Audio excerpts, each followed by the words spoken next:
नमस्कार, मैं मुकेश यादव आप सभी का जीएस वाटिका में स्वागत करता हूं। जैसा कि आप जान रहे हैं कि इस चैनल के माध्यम से मैं आप लोग को ल्यूसेंट सामान्य ज्ञान पढ़ा रहा हूं और अभी चल रहा है पॉलिटी। तो पॉलिटी का अभी तक पार्ट 1 से लेकर पार्ट 5 तक यह कंप्लीट हो चुका है। आज हम लोग उससे आगे देखेंगे। तो आज का टॉपिक है 1919 का भारत शासन अधिनियम। ध्यान रखिएगा, आज का टॉपिक है 1919 का भारत शासन अधिनियम, जिससे हम लोग इस अधिनियम को और भी नाम से जानते हैं, जैसे मॉन्टेग्यू चेम्सफोर्ड भी कहा जाता है। ध्यान रखिएगा, मॉन्टेग्यू चेम्सफोर्ड अधिनियम भी इसे कहा जाता है। तो मॉन्टेग्यू नाम के एक आदमी है और चेम्सफोर्ड नाम के एक आदमी है। तो चलिए देर नहीं करते हैं। इसमें कहा गया है कि इसमें पूरे 10 नियम की चर्चा की गई है, 10 पॉइंट है। तो 10 को हम लोग एक एक करके यह देखेंगे। तो इसमें सबसे पहला पॉइंट जो दी गई है, नंबर 1 पॉइंट में क्या लिखता है कि केंद्र में द्विसदनात्मक विधायिका की स्थापना की गई। यानी कि यहाँ ध्यान रखेंगे, केंद्र में द्विसदनात्मक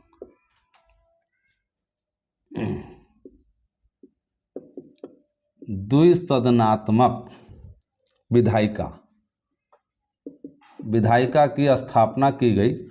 द्विसदनात्मक का मतलब है एक राज्य परिषद और दूसरा केंद्रीय विधानसभा। ध्यान रखेंगे, द्विसदनात्मक का मतलब है एक है राज्य परिषद और दूसरा है केंद्रीय विधानसभा। तो ध्यान रखेंगे, यह 2 टाइप का द्विसदनात्मक विधायिका का शुरुआत हुआ आपको 1919 का भारत शासन अधिनियम के तहत।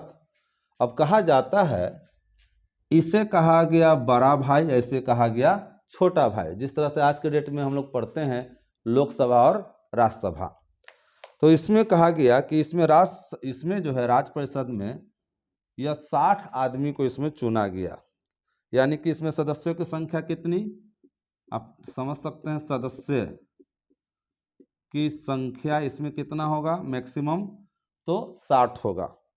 और लिखा जाता है कि 60 में 34 जो है वो निर्वाचित होंगे। निर्वाचित मतलब 60 गो आदमी में 34 आदमी चुने जाएंगे और बाकी जो बच गया उनको मनोनीत किया जाएगा। मनोनीत, अब देख लीजिए कितना हो गया मनोनीत में। तो ये 34 घटा दीजिए तो कितना हो जाएगा, 6 और ये 2, यानी कि 26 जो थे वो मनोनीत होते थे। मनोनीत यानी कि अंग्रेज जिसे चाहते थे उसे ही वो अपना चुनकर भेजते थे। जिस तरह से आप पढ़ेंगे कि पहले क्या रूल था कि राष्ट्रपति एंग्लो इंडियन 2 गो एंग्लो इंडियन को लोकसभा में मनोनीत करते थे और राज्यसभा में 12 को मनोनीत करते थे। तो उसी तरह से अंग्रेज ने क्या किया, यह केंद्र में द्विसदनात्मक विधायिका बनाया। जिस तरह से आज के डेट में राज्यसभा और लोकसभा है, उसी तरह से उस जमाना में राज्य परिषद और केंद्रीय विधानसभा के नाम से बना। और इसमें मैक्सिमम सीट की संख्या 60 निश्चित की गई, जो कि इसमें 34 जो थे वो निर्वाचित होते थे, यानी कि चुन कर आते थे वोटिंग के द्वारा। और जो रेस्ट बच गया 26 गो, वो अंग्रेज लोग मनोनीत करते थे वैसे आदमी जो इनके पक्ष में हो। और सबसे इम्पोर्टेंट कि इनका जो कार्यकाल होता था वो 5 साल का होता था। कितने साल का, 5 साल का कार्यकाल, मतलब इन लोगों का काम होता था 5 साल का। अब दूसरा आते हैं, इसमें केंद्रीय परिषद में जो है मैक्सिमम सीट रखा गया 144। ध्यान रखेंगे, मैक्सिमम सीट कितना हुआ, 144। और आगे लिखता है कि 144 में यह 104 जो थे वो निर्वाचित होते थे। इसका मतलब यह चुन के जाते थे, पब्लिक के द्वारा वोटिंग होती थी। 104 आदमी चुन के जाते थे 144 में। और रेस्ट जो है 40 जो है वो मनोनीत होते थे। ध्यान रखिएगा, मनोनीत होते थे। और इन लोग का कार्यकाल कितने साल का था, तो 3 साल का। इनका काम होता था 3 साल के लिए और इनका काम होता था 5 साल के लिए। तो ये तो आप समझ गए होंगे। तो यह इसे कहा गया केंद्र द्विसदनात्मक विधायिका, यह अंग्रेज के द्वारा बनाया गया किसके तहत? तो 1919 का भारत शासन अधिनियम के तहत। अब इसमें कुछ विशेष बातें क्या है कि लिखता है ऐसे तो दोनों सदन का अधिकार सेम था, यानी कि सेम पावर जो है वो सेम था। सेम पावर मतलब राज्य परिषद का भी और केंद्रीय विधानसभा दोनों का पावर यहाँ सेम दिया गया। बस अंतर इसमें इतना ही है कि बजट पर स्वीकृति प्रदान करने का अधिकार किसको? निचला सदन को। अंतर ऐसे तो सेम पावर था इन दोनों का, राज्य परिषद का भी और केंद्रीय विधानसभा का भी, लेकिन अगर बजट बोले तो बजट पर स्वीकृति लास्ट में कौन देगा? तो वो स्वीकृति देगा यह निचला सदन। निचला सदन का मतलब है कि यह वाली केंद्रीय विधानसभा को ही लास्ट पावर मिला हुआ था कि आप जो है बजट पर लास्ट अनुमति आप ही देंगे। तो इस तरह से आपने ये समझा पहला पॉइंट। अब अगला पॉइंट पे हम लोग चलते हैं। अब अगला पॉइंट जो है इसमें यह कहा जा रहा है कि आगे चलकर दूसरा जो है प्रांतों में द्वैध शासन। नंबर 2, प्रांत में मतलब स्टेट, प्रांत में द्वैध शासन। द्वैध का मतलब है दोहरा नीति, द्वैध शासन। यह देखिए द्वैध शासन के बारे में कहा जाता है कि एक आदमी है लियोनस कार्टियस, ध्यान रखिएगा, लियोनस कार्टियस नाम के एक अंग्रेज अधिकारी थे। इन्होंने ही आइडिया दिया कि प्रांतों में भी द्वैध शासन होना चाहिए। द्वैध शासन मतलब दोहरा नीति, इस तरह से वो होना चाहिए। जिस तरह से आज के डेट में आप देख सकते हैं कि राज्य में भी आपको विधानसभा होता है और विधान परिषद होता है, उसी तरह से स्टेट में, प्रांत का मतलब होता है स्टेट, तो स्टेट में द्वैध शासन की शुरुआत किसने किया? तो लियोनस कार्टियस ने किया।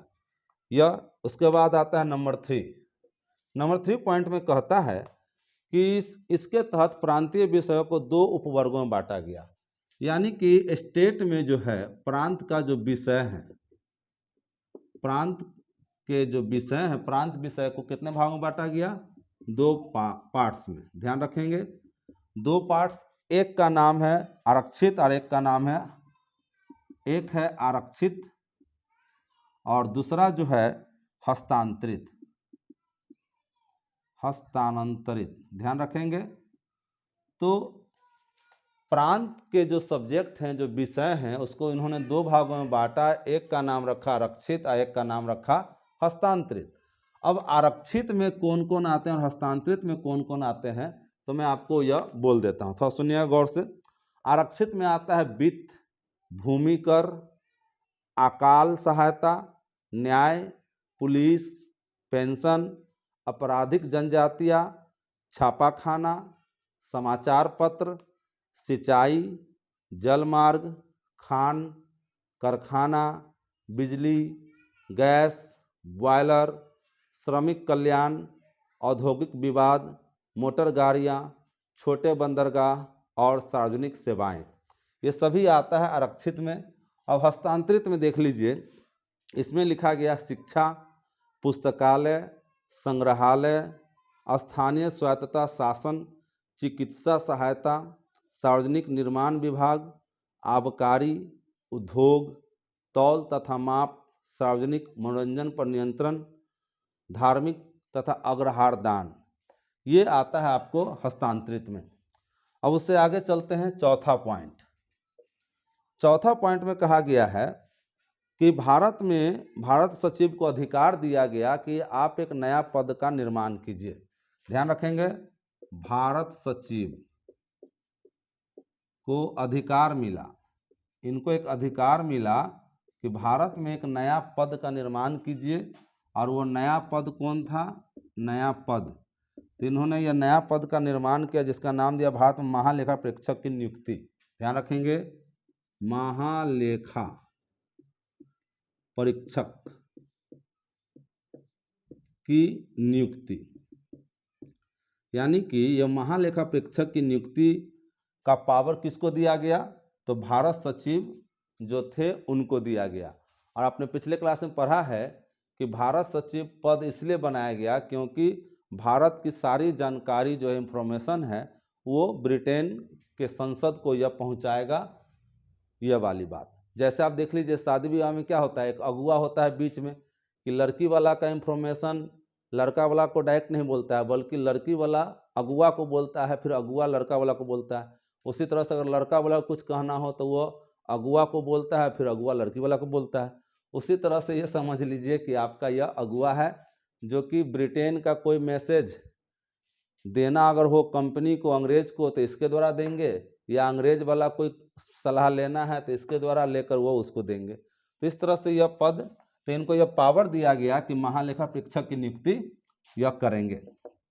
अब 5वां पॉइंट में लिखा गया है कि लोक सेवा आयोग का शुरुआत हुआ। ध्यान रखिएगा, लोक सेवा आयोग, लोक सेवा आयोग आज के डेट में जिसे हम लोग कहते हैं यूपीएससी।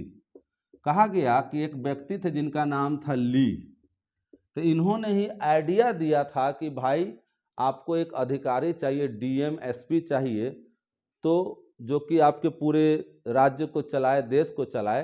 तो इन्होंने ही आइडिया दिया था, इनका नाम था ली। तो इन्होंने आइडिया कब दिया था? 1923 और 24 में। ध्यान रखिए, 1923 और 1924 में। तो इन्होंने जब आइडिया दिया तो इन्हीं के नाम पर ली आयोग रख दिया गया, ली आयोग बनाया गया। और जब इन्होंने जब आइडिया दे दिया कि एक लोक सेवा आयोग होना चाहिए, यूपीएससी होना चाहिए, स्टेट लेवल पर बीपीएससी होना चाहिए, जिस तरह से बिहार में देख लीजिए, तो उन्होंने इनकी बात को माना और आगे चलकर इन्होंने यह जो लोक सेवा आयोग है 1926 में, ध्यान रखिएगा, 1926 में सिविल सेवकों की भर्ती के लिए इसका गठन किया गया। तो ध्यान रखेंगे कि इसका गठन कब किया गया लोक सेवा आयोग का? तो 1926 में। और इसमें सजेशन कौन दिया कि एक लोक सेवा आयोग होना चाहिए? तो वो थे ली नाम के व्यक्ति। तो इन्हीं के नाम पर ली आयोग बनाया गया 1923 और 24 में। अब आगे देखते हैं 6ठा पॉइंट। तो 6ठा पॉइंट में कहता है कि इस अधिनियम के अनुसार वायसराय की कार्यकारी परिषद में 6 सदस्यों में से, कार्यकारी परिषद यानी कि ध्यान रखेंगे वायसराय, वायसराय के कार्यकारिणी परिषद, कार्यकारिणी परिषद। आपने पिछले क्लास में पढ़ा है कि वायसराय जो होते थे उनका काम करने के लिए एक विभाग होता था जिसे कहा गया कार्यकारिणी परिषद।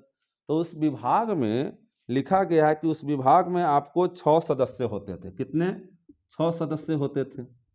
अब इस 6 सदस्य में कहा गया कि 6 सदस्य में 3 सदस्यों का भारतीय होना आवश्यक है, यानी कि 6 में से 3 सदस्य कौन होंगे?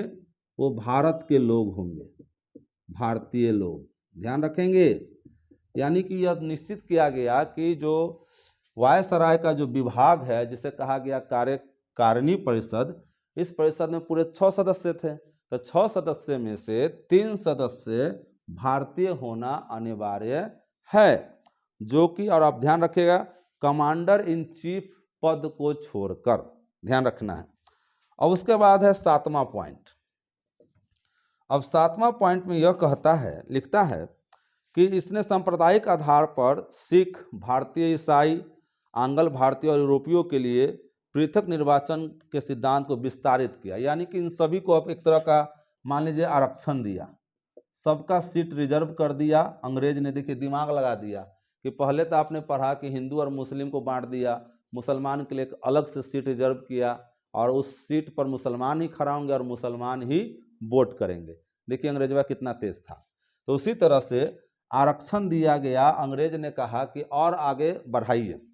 तो उन्होंने, उन लोगों ने क्या किया? अगला पॉइंट में सांप्रदायिक आधार पर सिख, अब देख लीजिए नेक्स्ट है सिख, सिख को भी आरक्षण दिया गया। दूसरा ईसाई, भारतीय ईसाई, भारत के जो ईसाई धर्म के हैं उनको भी आरक्षण दिया गया। उसके बाद तीसरा आपको देखिए आंग्ल भारतीयों, अब देख लीजिए आंग्ल भारतीय, और चौथा यूरोपीय,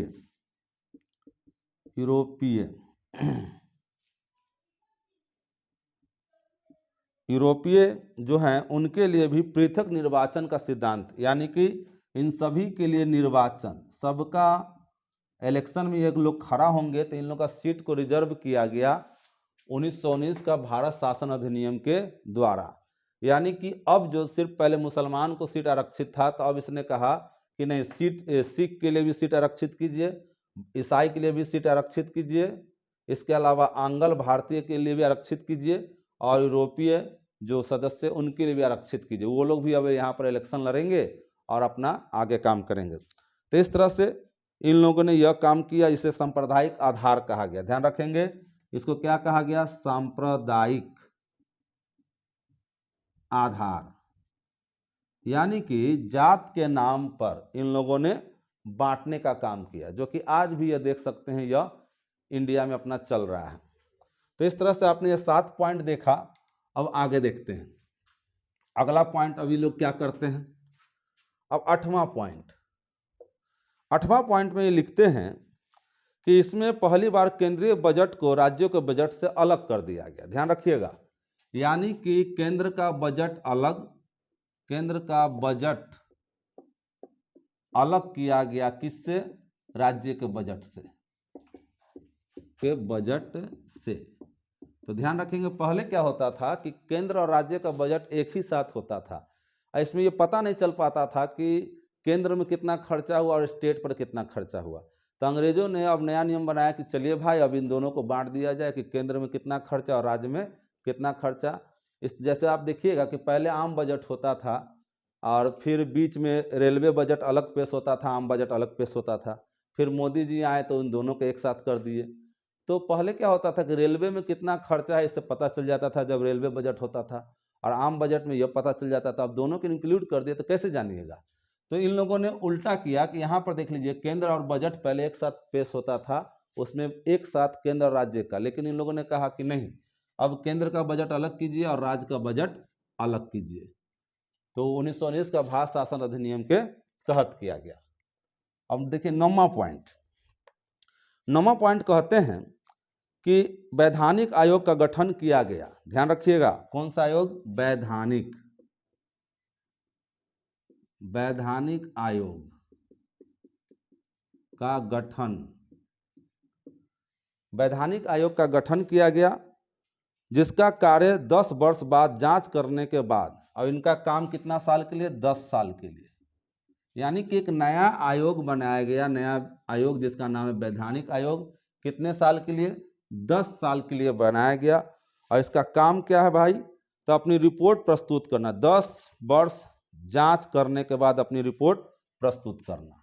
यानी कि 10 साल तक ये क्या करेंगे? जांच करेंगे, और जांच करने के बाद ये अपना रिपोर्ट प्रस्तुत करेंगे। यह वैधानिक आयोग में अपना यह रिपोर्ट बताएंगे कि हाँ, इंडिया का क्या हाल है, यहाँ पर पब्लिक खुश हैं कि ना खुश है, क्या पब्लिक, इंडिया का पब्लिक कोई ऐसा तो नहीं कुछ कर रही है जो कि आगे चलकर 1857 वाला फिर से एक क्रांति हो जाए।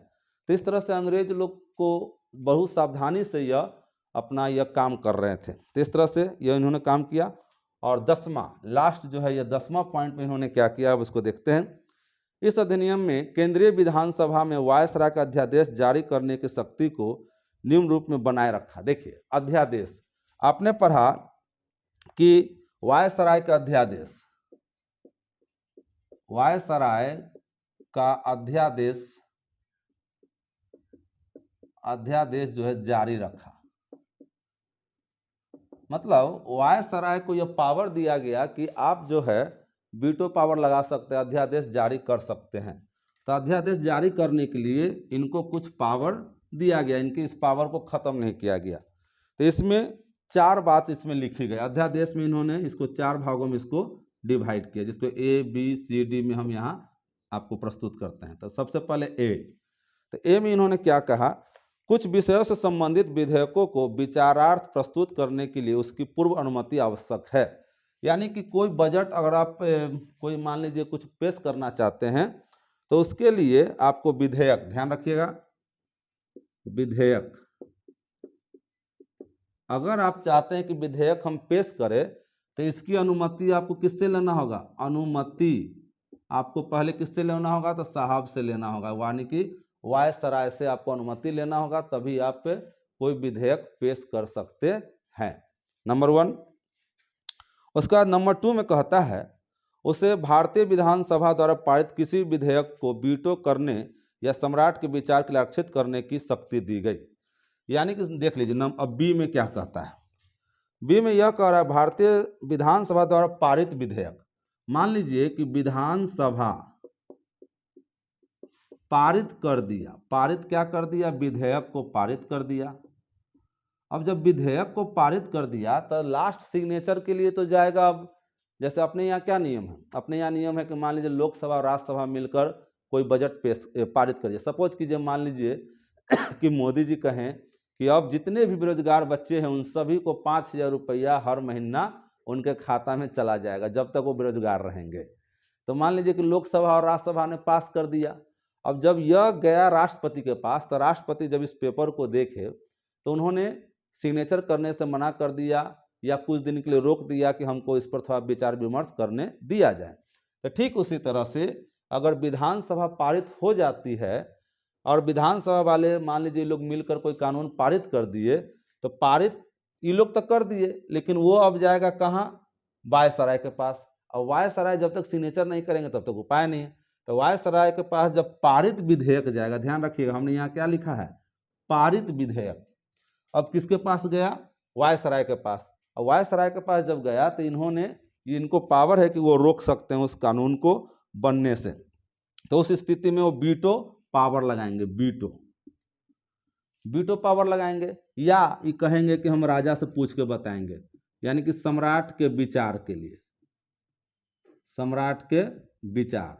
जैसे मान लीजिए नीतीश सर, जो अभी नीतीश जी हमारे बिहार के मुख्यमंत्री, अगर मान लीजिए वो नया रूल बना रहे हैं कि चलिए अगला इलेक्शन आ रहा है तो वो एक लालच देंगे कि चलिए बिहार के हर बच्चे को मान लीजिए मोटरसाइकिल फ्री देंगे, सपोज कीजिए, और वो अपना रूल अपना देते हैं। तो अब ये राज्यपाल के पास जाता है तो राज्यपाल जी जो होंगे हो सकता है वीटो पावर लगा दे, या राज्यपाल जी यह बहाना मार दे कि हाँ हम राष्ट्रपति से पूछ कर तब आपको हम यह बताएंगे कि इस पर सिग्नेचर करना है कि नहीं। तो हमारे देश के राष्ट्रपति क्या है, एक तरह का सम्राट है, राजा है। तो उसी तरह से ये अंग्रेज लोग ने भी वही काम किया कि वायसराय को पावर दिया कि अगर विधानसभा वाला सब अगर मिलकर आपस में और कोई कानून पास कर देता है तो उस कानून को अंतिम सिग्नेचर तो चाहिए वायसराय का। तो इनको पावर दिया गया कि चलिए बाबू आप वीटो पावर लगा सकते हैं, या आप कह सकते हैं कि हाँ राजा से पहले पूछेंगे, वो कह देंगे तब हम आगे, तो सम्राट के विचार के लिए वह रोक सकता है। ठीक है, क्लियर है, समझ गए। अब चलिए सी नंबर में कहता है कि उसे यह शक्ति थी कि विधानमंडल द्वारा नामंजूर किए गए या पारित न किए गए। अब देख लीजिए नेक्स्ट पॉइंट तक कहता है कि विधानमंडल द्वारा नामंजूर किए गए कोई भी कानून पर विधेयक, जैसे नामंजूर किए गए या पारित न किए गए किसी विधेयक का अनुदान को प्रमाणित कर दे तो ऐसे प्रमाणित विधेयक विधानमंडल द्वारा पारित विधेयक के समान हो जाते थे। अब देखिए जैसे सपोज कीजिए कि ये लोग कुछ ऐसा रूल बनाए जो ये लोग तैयार नहीं हुए। मान लीजिए कि सब आज के डेट में मान लीजिए कि हमने एक नया रूल लाया कि मोदी जी लाए नियम कि अब जितना भी विधायक है और सांसद है अब सबका पेमेंट घटा दिया जाए, सबका मंथली और उनको जो भत्ता मिलता है, उनको जो सुविधाएं मिलती है वो ख़त्म किया जाए, और जितने भी नेता गेता हैं उन सभी को मान लीजिए 10,000 का महीना मिलेगा, उससे ज़्यादा नहीं मिलेगा और ना कोई सुविधा मिलेगा। तो अब यह बतवा जब जाएगा ये विधानमंडल में या लोकसभा या राज्यसभा में जाएगा तो ऑटोमेटिक है कि नेता लोग तो उस बात को मानेगा नहीं, तो नाम मंजूर कर दिया। अब नाम ये लोग तैयार नहीं है, ये लोग तैयार मंजूर नहीं है इन लोग को, लेकिन इनको पावर दिया गया है वायसराय को कि सिग्नेचर कर दिए तो पारित हो जाएगा। ध्यान रखेंगे, अगर यह सिग्नेचर कर दिए वायसराय साहब तो पारित हो जाएगा। तो वहीं पर यहाँ पर लिखा गया है कि उसे यह शक्ति थी कि विधानमंडल द्वारा नामंजूर किए गए या पारित न किए गए किसी विधेयक या अनुदान को प्रमाणित कर दे तो ऐसे प्रमाणित विधेयक विधानमंडल द्वारा पारित विधेयक के समान हो जाएगा। यानी कि यह जब वायसराय जब पारित कर दे, वायसराय साहब सिग्नेचर मार देंगे तो यह पारित समझा जाएगा, तो इन लोगों को करना होगा। अब लास्ट है डी, लास्ट में है यह, इसमें यह कहा गया है वह आपात स्थिति में अध्यादेश बना सकता है। ध्यान रखिएगा, आपात स्थिति, जब यह आपात की स्थिति होगी तो यह क्या कर सकते हैं, अध्यादेश बना सकते हैं। याद रखेंगे, आपात की स्थिति में अध्यादेश ये लागू कर सकते हैं, जिसे अस्थायी अवधि के लिए, ध्यान रखिएगा, प्लस अस्थायी अवधि के लिए। तो आप ध्यान दें, इसमें क्या लिखा गया, इसमें लिखता है कि मान लीजिए देश पर कोई इमरजेंसी आ जाए, जैसे मान लीजिए कि जैसे आप देख रहे हैं कि हमारे मोदी जी कहते हैं कि हाँ हम सुरक्षित हैं, और चाइना वाला घुस गया 25 किलोमीटर अंदर तक घुस गया हमारे देश के अंदर, और तब भी कहते हैं सब ओके है, ठीक है।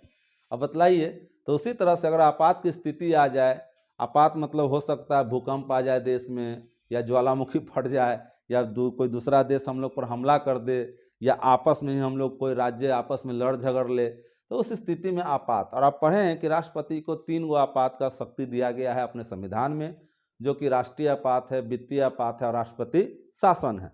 तो उसी तरह से ये वायसराय को पावर दिया गया कि जब कोई स्थिति आपात वाला हो, प्रॉब्लम ऐसा आ जाए, तो उस स्थिति में इनको पावर दिया गया वायसराय को कि आप अध्यादेश जारी कर सकते हैं, इमरजेंसी आप लागू कर सकते हैं। और वो इमरजेंसी जो आप लागू करेंगे वो अस्थायी अवधि के लिए होगा। अस्थायी अवधि का मतलब अनलिमिटेड होगा। अगर आपको लगा कि हाँ स्थिति अब सामान्य है, 2 महीना में सामान्य हो गया स्थिति, सब प्रॉब्लम खत्म है, तो आप उसको खत्म कर दीजिए, अनाउंस कर दीजिए कि हाँ अब स्थिति ठीक है। या मान लीजिए 1 साल तक चला गया, या मान लीजिए 6 साल हो गया, 10 साल हो गया, तो इसीलिए इसको अस्थायी अवधि रखा गया, इसमें कोई समय फिक्स नहीं किया गया है। तो इस तरह से ये सारा जो नियम कानून है, ये 1919 का भारत शासन अधिनियम के तहत यह अंग्रेजों ने किया, और ये हम लोग पर, इंडिया लोग पर शासन करने के लिए, इंडियन लोग जो हैं उन पर शासन करने के लिए अंग्रेज ने अलग अलग समय में उन लोगों ने कानून बनाना शुरू किया। तो ये हम लोग पढ़ रहे हैं पॉलिटी में। तो आज के लिए इतना ही। अगर वीडियो अच्छा लगे तो लाइक करें, शेयर करें और कमेंट करें। तो आज के लिए इतना ही, और आप सभी को हैप्पी दीपावली। थैंक यू, धन्यवाद।